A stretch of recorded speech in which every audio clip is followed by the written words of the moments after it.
Hey my lovely students, this is lecture 16, only one more to go, hard to fathom people. And the next couple weeks we're going to spend time in the Western Hemisphere. We're going to start out with this amazing civilization called the Mayan civilization in Central America. Just to give you a little taste about what's coming, people, look at this ominous picture of this Mayan god called Itzamna, who is chowing down on human hearts. Buckle up, people. So when it comes to Mayan civilization, I have 5 essential questions for this presentation. The first is, where was the Mayan civilization? Number 2 is, when did Mayan civilization thrive, exist, what have you? The third is, why exactly did Mayan civilization evolve? What's the point of Mayan civilization? Number 4 is, what were some characteristics of Mayan civilization? And some of you might have some ideas about Mayan civilization, so we'll maybe touch on some of those. And finally, what happened to Mayan civilization? What happened to Mayan civilization? Now, elements of Mayan civilization are still around, but to a large extent, it disappeared, and we have to explain why. I want to start by talking about the geography of the Mayan civilization.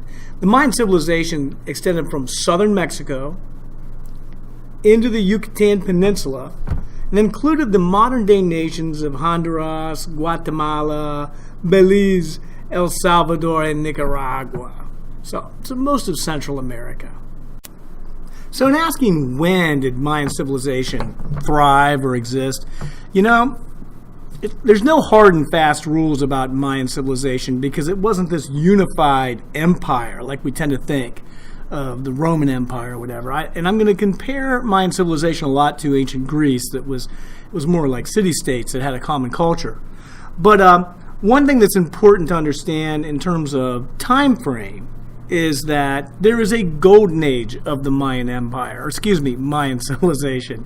And this would have been a time period when there were lots and lots of cities that were prosperous and did certain things in common. And this golden age of the Mayan civilization would have been from 250 to 900 CE. Now, one thing you want to think about when you think about the Mayans is just incredible technological advances. And one of the most basic technological advances that they had was in food production. And in wondering why Mayan civilization evolved, it's just the most basic need humans have, and that's to feed yourself. Now, when I think of Mayan civilization, I think of the rainforest. When I think of rainforest, I think of fertility, productivity, dense, lush, green forest. But what I didn't realize when I first started studying the Mayans is that rainforests aren't the greatest for food production, which really threw me. Apparently, too much rain can make it darn near impossible to grow food crops like we consume here in the great state of Ohio. So, this area was dominated by rainforest. The Mayans found ways to enrich soil, rotate crops, drain swamps, and elevate fields plus irrigate. As a result, agricultural production soared and large populations were sustained. It's that simple. As in most early civilizations, a system of tribute was dominant. Food in exchange for protection. So the cities were there, and then they would extort food basically from neighboring areas and protect them from invaders. But this is one thing I want you to understand is the Mayans were big on raising platforms, and that's going to get farm fields out of the muck and allow them to be very productive. Great job, Mayans. In studying the Mayans, there are 2 huge concepts that you have to grasp. Religion was very important to the Mayans, which is not unique to really any civilization that I know of. And the other important concept was math. Now, I'm going to deal with religion first because this is really interesting. You're going to go to Cozumel or Cancun on vacation someday, and you're just chilling on the beach on the beautiful white powdery beaches on the Yucatan Peninsula, and your significant other says, I'm getting a little bored sitting on this beach. How about if we do something different today? And then you say, let's go visit Chichen Itza, which is a Mayan ruin the most famous Mayan ruin in the world, which is a large pyramid. They agree to it, and you take the bus trip, hour or so out to Chichen Itza, and you have one of the most spectacular days of your life. And you're looking at this amazing pyramid. And see, this is a big part of Mesoamerican culture, this concept of this raised pyramid or raised plaza. A plaza, a large flat area like a plateau. You're going to find this throughout Mesoamerica, throughout North America, and throughout South America. It's this common urban planning, technological, advanced, I don't know what you want to say, civil engineering project that you're going to see throughout the region.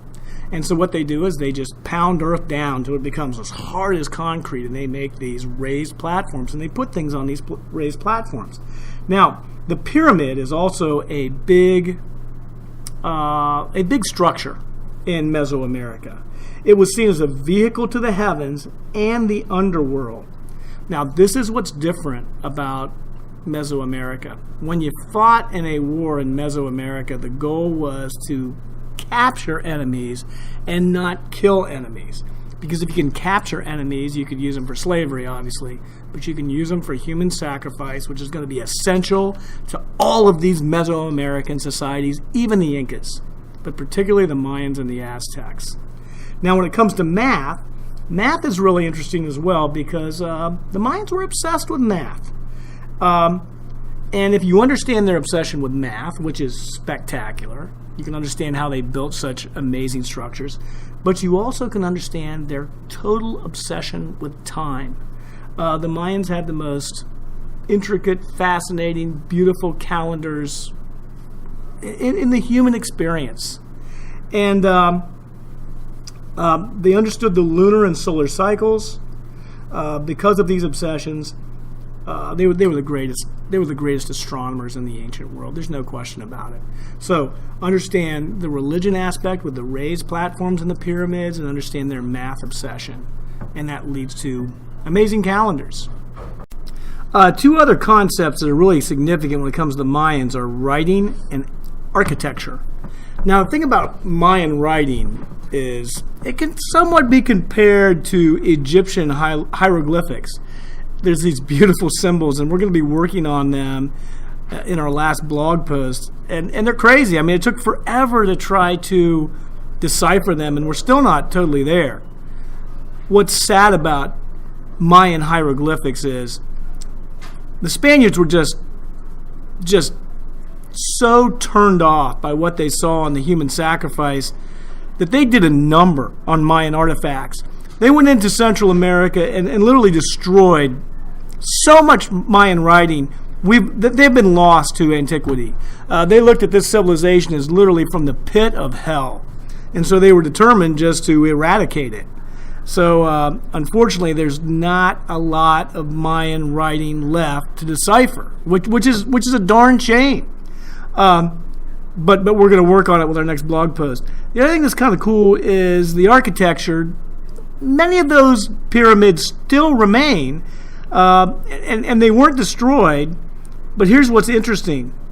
When the Spaniards arrived, they were mostly deserted. As you're going to learn, Mayan culture just died out around 900 CE. So there are plenty of Mayan ruins left, and they were ruins when the Spaniards got there. Here's what's interesting about the Mayans.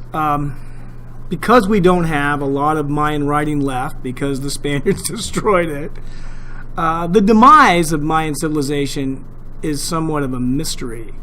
And it reminds me of Minoan civilization in the Mediterranean, which was the precursor to the ancient Greeks.